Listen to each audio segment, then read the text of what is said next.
Hello everyone, मैं ओम प्रकाश प्रजापति। आज हम आपको ट्रू मीडिया के पॉडकास्ट में एक और ऐसी शख्सियत से रूबरू करा रहे हैं जो लेखिका है, शिक्षिका है, कवित्री हैं और समाज सेविका हैं। आप हैं प्रभा दीपक शर्मा जी। प्रभा दीपक शर्मा जी, आपका ट्रू मीडिया के पॉडकास्ट में अभिनंदन है, स्वागत है। बहुत बहुत धन्यवाद जी। आदरणीय ओम प्रकाश प्रजापति, आपका मैं बहुत आभार प्रकट करती हूँ कि आपने मुझे जी यहाँ पर आमंत्रित किया और मुझे इस काबिल समझा कि मैं इस पॉडकास्ट में पुनः अभिनंदन है आपका। हम प्रश्नों की ओर चलते हैं। हमारे दर्शक आपसे रूबरू होने के लिए बेताब हैं, बेचैन हैं, आपको जानना चाहते हैं, आपकी काबिलियत को जानना चाहते हैं। हम प्रश्नों की ओर चलते हैं। जैसा कि प्रभा जी हमने दर्शकों को बताया कि आप कवित्री हैं, तो जो कवित्री हैं, जो लेखिका हैं, ये आपको कब एहसास हुआ कि आपके भीतर भी एक लेखिका या कवित्री है? ओम प्रकाश जी, एक्चुअली बचपन से ही मुझे ऐसा माहौल मिला जी। मेरे पापा भी कवि थे जी। और बहुत सारी पुस्तकें रहती थी साहित्य की। मेरी मम्मी को भी पढ़ने का बहुत शौक था जी। तो उस माहौल में मैंने पढ़ना सीखा और बहुत सारी पुस्तकें बच्चों के लिए भी आती थी साहित्य की, हम लोग वो पढ़ते थे जी। और वो पढ़ते पढ़ते मैं कब लिखना सीख गई मुझे खुद भी नहीं पता लगा। क्या बात है। तो करीब 15-16 साल से मैं लिखती आ रही हूँ। 15-16 साल की उम्र से लिखती आ रही हूँ। वाह वाह वाह वाह वाह। ये क्या है कि बचपन से ही आपने लेखन शुरू कर दिया। कोई ऐसा बचपन का कुछ संस्मरण हमारे दर्शकों को बताएं जिसने आपको काफी आकर्षित किया हो या बहुत अच्छा लगा हो या अच्छा ना लगा हो? जी। वैसे तो बहुत सारे ऐसे संस्मरण हैं जी जी, लेकिन एक संस्मरण मुझे याद आता है कि एक पुस्तक आती थी जी बच्चों के लिए साहित्य की, उसमें कहानियां और कविताएं वगैरह हुआ जी, करती जी, थी। जी, जी, जी। तो एक बार उसमें एक चित्र आया था और उसमें पूछा गया था कि इसके ऊपर कोई 4 पंक्तियां लिखिए जी और उसमें पुरस्कार मिलना था। क्या बात है। तो मैंने उस पर 4 पंक्तियां लिखी थी और मुझे उसमें प्रथम पुरस्कार मिला प्राप्त और तब से मुझे प्रोत्साहित किया उस पुरस्कार ने कि मैं फिर कंटिन्यू आगे लिखती गई। निरंतर लिखती रही और आज भी लिख रही हैं। हाँ जी सर। वाह वाह वाह वाह। जैसा कि हमें पता लगा है कि आप हिंदी और संस्कृत विषय की शिक्षिका हैं जी। तो हम चाहेंगे कि हमारे दर्शकों को आप संस्कृत का कोई अपना या श्लोक या अन्य विधा में कुछ हमारे दर्शकों को सुनाएं। जी। मैंने लिखा तो है संस्कृत पे, लेकिन अभी मैं अपना ना सुनाकर एक श्लोक सुनाती हूँ जी जी जी। ये सुभाषितानी से लिया गया है, जिसमें है पृथिव्याम त्रिरत्नानि जी जलम अन्नम सुभाषितानि मूढ़े पाषाण खंडेषु रत्न संज्ञा विधीयते। वाह वाह वाह। इसका मतलब ये है कि इस पृथ्वी पर जी सिर्फ 3 रत्न होते हैं। एक तो जल जी। आज पर्यावरण दिवस है जी, तो उसके अवसर पर ये बहुत सटीक बैठता है जी। एक जल, एक अन्न, अनाज जी, वो भी पानी से ही उगता है जी। और दूसरा सुभाषितानी यानी अच्छे वचन। वाह। तो हमेशा हमें अच्छे वचन बोलना चाहिए और जल को सहेज के रखना चाहिए ताकि अनाज हमें मिले जिसको खाकर हमारा जीवन हमें प्राप्त हो, स्वास्थ्यवर्धक रहे, मानसिक रूप से और शारीरिक रूप से हम स्वस्थ रहें। बहुत अच्छी जानकारी आपने दी है। हम चाहेंगे कि हिंदी में भी आप हमारे दर्शकों को कुछ अपनी गद्य या पद्य में कुछ सुनाएं। जी, मैं एक मुक्तक सुनाना जी जी जी जी जी। स्वागत है, स्वागत है। न बैठ पथिक हार के माना कि लक्ष्य दूर है। न बैठ पथिक हार के माना कि लक्ष्य दूर है। निढाल हो चुका है तन और मुख से उड़ा नूर है। ना हौसले पर छोड़ना मनुष्य है तू याद रख। क्या बात। मनुष्य हमेशा जीतता है, ये इतिहास गवाह है जी जी। तो ना हौसले तू छोड़ना मनुष्य है तू याद रख, नियति है तेरी जीतना और कर्म से। वाह वाह वाह। तो कर्म करेगा मनुष्य तो अवश्य आगे बढ़ेगा ही बढ़ेगा। बहुत बिल्कुल, बहुत अच्छी सटीक आपने रचना हमारे दर्शकों को सुनाई। हमें लगता है कि हमारे दर्शक इन दोनों संस्कृत और हिंदी की रचनाओं को सुनकर आनंदित हुए होंगे। हम आगे बढ़ते हैं। जैसा कि सूत्रों से पता चला कि आपका जो लेखन है, जो आपकी कलम है, वो महिला शक्ति, स्त्री शक्ति और महिला सशक्तिकरण पर ज़्यादा चलती है। इस विषय पर, क्योंकि आज महिला पुरुषों के बराबर है हर क्षेत्र में, चाहे तकनीक हो, चाहे एजुकेशन हो, चाहे प्लेन हो, चाहे रेल हो, और फिर उसके बावजूद भी आप स्त्री सशक्तिकरण पर लिखती हैं। इस विषय में भी हमारे दर्शक, इसका बस एक ही कारण है जी, क्योंकि हम कहते तो हैं कि महिलाएं आज बहुत बढ़ गई हैं आगे, हर जगह वो जा रही हैं, पुरुष के साथ कंधे से कंधा मिलाकर चल रही हैं जी। लेकिन उनके प्रति जो समाज की सोच है वो आज भी वही है। अच्छा जी, कुछ पंक्तियां मैं बताती हूँ, मेरी ही रचना की हैं कि मैं नारी आज समाज के हर क्षेत्र में अपने पांव पसार चुकी हूँ। वाह। अरे ये धरती तो क्या, मैं तो चांद पर भी अपने झंडे गाड़ चुकी हूँ। मगर अफसोस नारी जाति आज भी कहीं ना कहीं छली जा रही है, दैत्य समाज के पांव तले कुचली जा रही है। कहीं दहेज के लोभ में, कहीं माँ की कोख में बेमौत मारी जा रही है। तो और समाज की जो सोच है वो आज भी बहुत पिछड़ी हुई है जी। अगर हम शहरीकरण को अगर छोड़ दें तो अगर हम थोड़े से गांव की तरफ बढ़ते देहात हैं, की तरफ जाते हैं, तो आज भी स्थिति वही है। तो मैं चाहती हूँ कि हमारे देश की हर नारी आगे आए जी और समाज में अपनी भागीदारी निभाए। आपने इस विषय पर अपनी एक रचना भी लिखी जी, और आप चाहते हैं कि स्त्री सशक्तिकरण और होना चाहिए, चाहे वो शहरीकरण से छोड़कर देहात की तरफ जाएं। इसके लिए समाज को, समाज के जो कर्तव्यनिष्ठ हैं, समाज के जो जिम्मेदार लोग हैं, उन्हें क्या करना चाहिए?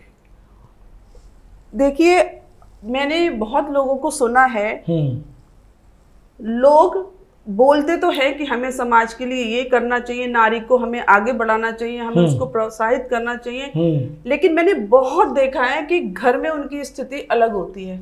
ये कहें कि मंच पर महिलाओं के प्रति जी, मंच पर कुछ और बोलते हैं, अखबारों पर कुछ और बोलते हैं, लेकिन प्रैक्टिकल में तो वो कथनी और करनी में समानता लानी नहीं है, वो समानता नहीं है, वही लानी है। जी जी जी जी, बहुत अच्छे, बहुत अच्छे। आपने हमें, हमारे दर्शकों को बहुत ही अच्छी जानकारी दी प्रभा जी। ऐसे ही आप हमारे समाज को बदलने के लिए अपनी रचनाओं को लिखते रहें और आगे बढ़ते रहें, और समाज भी आगे बढ़ता रहे। हम देख रहे हैं प्रभा जी कि वर्तमान में जो हमारी युवा पीढ़ी है वो कैरियर बनाने में लीन है, कैरियर बनाने में लगी हुई है, चाहे वो दिन हो या रात हो, पढ़ाई पढ़ाई पढ़ाई। ये अपने इस जो हमारा होम टाउन है उससे छोड़कर भी दूर दराज में जाकर बच्चे पढ़ाई कर रहे हैं, लेकिन वो बच्चे समाज, रिश्ते, अपनत्व, अपनापन या वात्सल्यपन, वो सबको छोड़ रहे हैं। उनका जो रुझान है, उनका जो अपना कैरियर का टारगेट है वो सिर्फ कैरियर है, वो रिश्ते पे भी ध्यान नहीं दे रहे, माता पिता को भी ध्यान नहीं दे रहे हैं, समाज से तो उनका कोई मतलब ही नहीं है। इस विषय को लेकर हमारा समाज कुछ अलग जाता जा रहा है, युवा पीढ़ी समाज से अलग होती जा रही है। इसमें आप युवाओं को क्या कहेंगे? सबसे पहले तो मैं माता पिता को ये कहूंगी जी कि इसके जिम्मेदार भी सिर्फ माता पिता होते हैं। वाह। बच्चा एक मिट्टी का ढेला होता है, उसको शेप देना माता पिता का कर्तव्य होता है, आकृति देना माता पिता का कर्तव्य होता है और शिक्षकों का कर्तव्य होता है। जी जी। मैंने बहुत परिवारों में देखा है कि कोई अगर मिलने आता है परिवार में, चाहे वो मित्र हो या परिवार के कोई सदस्य हो, तो बच्चों से बोला जाता है तुम्हें बाहर आने की जरूरत नहीं है, तुम अंदर जाकर पढ़ाई करो। वाह। तो अगर माता पिता ही बच्चों को ये सीख दे रहे हैं तो बच्चा क्या सीखेगा? तो प्रभा जी, यहाँ तो फिर ये भी रहता है कि जो मिलने वाले रिलेटिव आ रहे हैं या मित्र लोग आ रहे हैं या सोसाइटी के लोग आ रहे हैं, उनको यही नहीं पता लगेगा कि इन अभिभावकों के बच्चे ये हैं और वो क्या कर रहे हैं। अगर वो अभिभावकों के बीच में रहेंगे तो संतुलित रहेंगे जी, और धैर्य में रहेंगे और कुछ सीखेंगे, संस्कार सीखेंगे, संस्कृति सीखेंगे। लेकिन वो अलग ही कमरे में बंद रहेंगे तो वो तकनीक वाला जो आजकल मोबाइल आ रहा है उसमें जो आता है वही, उनका दिमाग भी वैसे ही बन गया है, एक मशीन जी।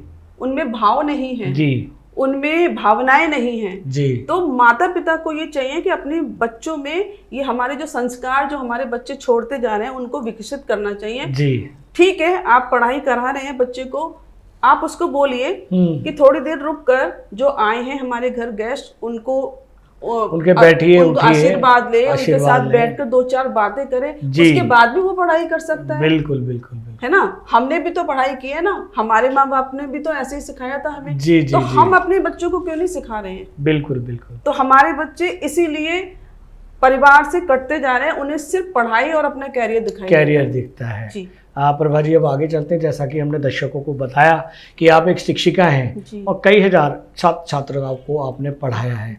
हम चाहेंगे कि आपके इस शिक्षिका जीवन में छात्र छात्रों के साथ बीते जीवन में कोई ऐसा संस्मरण हमारे दर्शकों को साझा करें जिसमें कुछ अच्छा रहा हो या ना रहा हो। जी, मैंने अपने शादी से पहले से मैं अध्यापन कार्य कर रही हूँ, बहुत सारे स्कूल में जी पढ़ाया है और बहुत सारे संस्मरण हैं ऐसे तो, लेकिन एक संस्मरण मुझे याद आता है जी कि एक बच्चा था, वो अपना होमवर्क कभी नहीं करके लाता था जी, तो सारे टीचर्स उसको बोलते रहते थे, मारते भी थे। तो मैं उसको, मुझे तरस आता था उसमें, मुझे ये लगता था कि ये बच्चा अगर होमवर्क नहीं करके ला रहा है तो शायद इसके परिवार में कोई प्रॉब्लम है। फिर मैंने उससे बात की, तब पता लगा वो अपने चाचा चाची के साथ रहता था और उसके माता पिता दूसरे शहर में रहते थे, वो पढ़ने के लिए उन्होंने उसको यहाँ छोड़ा हुआ था जी। और चाचा चाची उसको इतना ध्यान नहीं दे पाते थे, तो इसलिए वो होमवर्क नहीं कर पाता था, उसको सहायता नहीं मिलती थी। तब मैंने उसको समझाया, बेटा जी, कोई भी माँ बाप अपने बच्चे को अपने से दूर नहीं करता है जी, उन्होंने दूर तुम्हें किया है तो तुम्हारे भविष्य के लिए किया है जी, तो तुम्हें उनका ये त्याग है, तो इस त्याग को तुम्हें भी उसको समझना चाहिए और उसके लिए कुछ करना चाहिए। तुम पढ़ो, इतना पढ़ो कि तुम अपने माँ बाप को ये खुशी दे पाओ कि हाँ उन्होंने आपको दूर किया आपसे, तो आपने उसकी उस तपस्या का कुछ फल हासिल किया जी। और वो उसके बाद उसने पढ़ना स्टार्ट कर दिया और अभी कुछ दिन पहले मैं स्कूल से आई, मैं ऑटो से उतरी, एक बच्चा मेरे पैर छूता है आकर जी, और मैं पूछती हूँ कौन हो बेटा, मैंने तुम्हें नहीं पहचाना। वो अपना नाम बताता है, बच्चे बढ़ जाते हैं तो शक्ल भी बदल जाती है, वो नाम बताता है तो बताता है कि आपने मुझे समझाया था ना, वो अभी भी समझ है मुझे उस चीज की, और आज मैं बीटेक कर रहा हूँ और मम्मी पापा बहुत खुश है मेरे, मुझे बहुत खुशी हुई कि कम से कम मेरे समझाने से उसको समझ में आया। बहुत अच्छे, बहुत अच्छे। हम तो ये कहेंगे कि जो बच्चे नहीं समझते उनको भी आप ही के पास भेजा जाए ताकि वो भी अपने बच्चे अपने भविष्य बना सकें अपना। बहुत अच्छे। हम आगे चलते हैं प्रभा जी। जैसा कि आप बच्चों के साथ रहती हैं, मैंने बताया अभी कुछ देर पहले प्रश्नों में कि हजारों बच्चों से आप जुड़ी हुई हैं, बच्चों के भाव आप महसूस करती हैं, अभिभावक भी आपके पास आते हैं, अभिभावकों के भी भाव आप महसूस करती हैं, तो आप हमारे चैनल के माध्यम से अभिभावकों को और बच्चों को क्या संदेश देंगे कि उन्हें बच्चे कामयाब हो जाएं, बच्चे आगे बढ़ें और अभिभावकों का ख्याल रखें और समाज से भी जुड़े रहें, क्योंकि समाज से नहीं जुड़ पा रहे हैं आजकल बच्चे। हमारी आपसे अपील है कि ये जानकारी दें। मैं बस अभिभावकों से भी यही कहना चाहूँगी कि आप अपने बच्चों को स्वतंत्रता दें, लेकिन एक हद तक दें। स्वतंत्रता और स्वच्छंदता में अंतर होता है, उस चीज को समझे। अगर बच्चा गलत रास्ते पे जा रहा है तो वहां उसकी स्वतंत्रता नहीं है, वो स्वच्छंदता है, उस पर अंकुश लगाना चाहिए जी। और साथ ही साथ अकड़ से या मार से बच्चा नहीं सुधरता है जी। उसको प्यार से समझाना चाहिए, अपने परिवार से उसे जोड़ना चाहिए, क्योंकि परिवार के बहुत सारे सदस्य होते हैं, उनसे कुछ ना कुछ बच्चा सीखता है जी। और उसके बाद जो बच्चा होता है उसको जब देखता है कि परिवार में सब लोग मिलजुल कर रह रहे हैं, तो मुझे भी समाज में मिलजुल कर रहना है और समाज के साथ आगे बढ़ना है, तो वो हमारे परिवार से ही सीखता है, अभिभावकों से ही सीखता है। बिल्कुल सही कहा। तो मैं यही कहना चाहूंगी और बच्चों से भी मैं ये कहना चाहूंगी कि अपनी स्वतंत्रता सीमित रखिए, जहां पर आपके लिए जायज है स्वतंत्र होना वहां तक रहिए, लेकिन स्वतंत्रता की वो सीमा पार मत करिए जहां आपका जीवन बर्बादी के रास्ते पर चला जाए। बहुत अच्छे। बड़े कुछ समझाते हैं, आपके शिक्षक, आपके माता पिता, तो उसको ध्यान से सुनिए, तब आगे बढ़िए। आगे बढ़ते हैं। आपने बहुत सारी जानकारी दी अभिभावकों के लिए भी और बच्चों के लिए भी कि किस तरह से तालमेल बिठाना चाहिए। बहुत धन्यवाद आपका। हम आगे बढ़ते हैं कि जैसे कि हमारा युवा आज तकनीक से जुड़ा हुआ है और तकनीक के बिना वो अपना शिक्षण पूरा नहीं कर पाता, लेकिन उसके बावजूद भी बच्चा इतना एकलपन में रहता है अपने कैरियर के लिए, अपने भविष्य के लिए, चाहे वो मोबाइल हो या लैपटॉप हो, वो उस पर कीड़े की तरह रहता है और वो मानसिक रूप से और शारीरिक रूप से डिस्टर्ब रहता है। उस तकनीक से जुड़ा तो रहे, लेकिन कितना जुड़ना चाहिए कितना नहीं, ताकि उसका मानसिक और शारीरिक रूप दोनों स्वस्थ रहें। इस विषय में भी कुछ हमें बताएं। अभी ये जब कोरोना काल आया था तो मजबूरी थी कि हमको ऑनलाइन शिक्षा देनी है, ऑनलाइन ही पढ़ाना है, सब कुछ ऑनलाइन करना है। तो तकनीकी क्षेत्र में बच्चों का जो मस्तिष्क है बहुत विकसित हो गया, ये बात सही है जी। लेकिन जहाँ तक पढ़ाई का सवाल है तो मुझे लगता है कि पुस्तकों से बढ़िया पढ़ाई और कहीं नहीं हो सकती है, पुस्तकों से बड़े गुरु नहीं हो सकते, कोई गुरु नहीं हो सकता है। तो इसीलिए हमारा फोकस पुस्तकों पर ज्यादा रहना चाहिए। हाँ, जब जरूरत है तब आप मोबाइल का, लैपटॉप का प्रयोग कर सकते हैं, लेकिन उसको भी आपको क्या सही है उसमें क्या गलत है उसका आपको बोध होना चाहिए। क्योंकि कई बार क्या होता है, बच्चे बोलकर लैपटॉप लेकर या मोबाइल लेकर बैठ जाते हैं कि हमें पढ़ना है, और माता पिता की अक्सर ये शिकायत आती है हमारे पास कि बच्चा सारा दिन मोबाइल पे बैठा रहता है या लैपटॉप पे बैठा रहता है, तो आप इनको समझाइए। तो हम उनको यही बोलते हैं कि अभिभावकों को देखते रहना चाहिए कि बच्चा अगर लैपटॉप या मोबाइल लेकर बैठा है तो वास्तव में वो पढ़ रहा है या उसकी गतिविधियां क्या हैं। वाकई तो इस पर नजर रखनी जरूरी है। बहुत अच्छी बात। और एक लिमिट रखिए कि तुम्हें इतने 1 घंटा या 2 घंटा तुम्हें मोबाइल पे काम करना है तो कर लो, उसके बाद आपको पुस्तकों से लिमिट भी रखनी चाहिए और एकदम से टाइटपन भी रहना चाहिए, ताकि बच्चे कोई गलत देख रहे हैं तो उससे डरे और ना देखें। एक अंकुश जरूर रहना चाहिए, हर चीज बहुत जरूरी है। लेकिन ज़्यादातर इन माँ बेटों के, अब बेटी माँ के या माता पिता भाई, उनके रिश्तों में देखा जाता है कि वो रिश्ते बड़े क्रूर होते जा रहे हैं, एकल होते जा रहे हैं।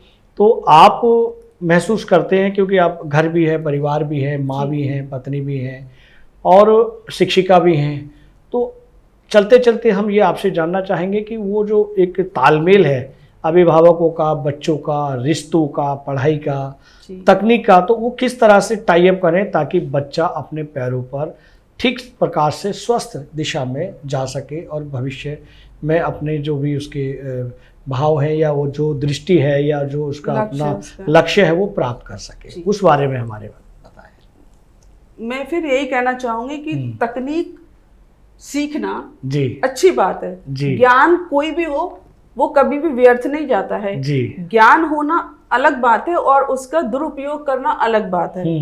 मैंने देखा है कि परिवार में अगर 4 सदस्य हैं तो चारों मोबाइल पर बैठे रहेंगे, अपना अपना देखते रहेंगे, बातचीत उनमें नहीं होती, कोई आपस में कोई बातचीत नहीं है जी। तो यहाँ पर माँ बाप का रोल आता है, उनको इस बात पर अंकुश लगाना चाहिए। कोई ऐसा समय, चाहे वो भोजन करते समय हो, दोपहर का भोजन हो या शाम का भोजन हो, उस समय सबके मोबाइल ऑफ होने चाहिए और सब लोग बैठ के खाना खाएं, आपस में एक दूसरे से अपनी बातें शेयर करें। तो इस तरह से मुझे लगता है कि तालमेल हो सकता है, दिशा ठीक से आ सकती है। हाँ, तो उस समय हम बच्चों को समझा भी सकते हैं जो हमें समझाना है उनको। बातचीत का जो मौका होता है वो टेबल पर हम कर सकते हैं वाकई। लेकिन ज़्यादातर प्रभा जी ये भी देखा गया है कि घर में 4 या 5 लोग हैं तो ये लैपटॉप या मोबाइल से जुड़े हुए हैं और डोरबेल बजती है तो वो कोई भी एक्टिविटी नहीं करते, वो ये सोचते हैं कि कौन उठेगा, मैं नहीं उठूंगा, कौन उठेगा। इस तरह से भी हम समाज से दूर होते जा रहे हैं, हमारी संस्कृति से दूर होते जा रहे हैं। हमें अपने बच्चों को समझाना है कि हमें फिर से पुराने ही ढर्रे पर आना है जी। जिस तरह से हम साउथ का भोजन यूज कर रहे हैं, उससे हम उसके दूषित होने से हम अस्वस्थ हो रहे हैं। उस खाने को, उस भोजन को, जो पश्चिमी सभ्यता के जो विचार हैं, भोजन है, उनसे भी हमें दूर होना पड़ेगा जी। हमारे पुराणों में लिखा है कि जैसा हम आहार लेते हैं ना, हमारे विचार भी वैसे ही होते हैं। तो इसीलिए हमारे धर्म में, पुराणों में ये बताया गया है कि हमेशा सात्विक भोजन करना चाहिए। तो आजकल तो पिज्जा, बर्गर, पता नहीं क्या क्या आ गया है, बच्चे ज्यादातर वही पसंद करते हैं। तो ठीक है, उनको बच्चों को एक दिन आप मुकर्रर कर दें, संडे है, छुट्टी का दिन है, चलो आप एंजॉय कर सकते हो। लेकिन हमेशा प्रतिदिन वही भोजन ना कराएं, क्योंकि उससे स्वास्थ्य पर असर पड़ता है और मानसिक स्वास्थ्य पर भी असर पड़ता है। बिल्कुल सही कहा आपने, बहुत अच्छा कहा। प्रभा दीपक शर्मा जी, आपने ट्रू मीडिया के पॉडकास्ट के लिए हमारे दर्शकों को बहुत महत्वपूर्ण जानकारी दी और आपने अपना बेशकीमती समय हमारे पॉडकास्ट के लिए निकाला, उसके लिए बहुत बहुत धन्यवाद। बहुत बहुत धन्यवाद। अगर आप ये वीडियो YouTube पर देख रहे हैं तो हमारे चैनल को सब्सक्राइब करें और बेल आइकन को दबाना ना भूलें। अगर आप Facebook पर ये वीडियो देख रहे हैं तो हमारे पेज को लाइक करें।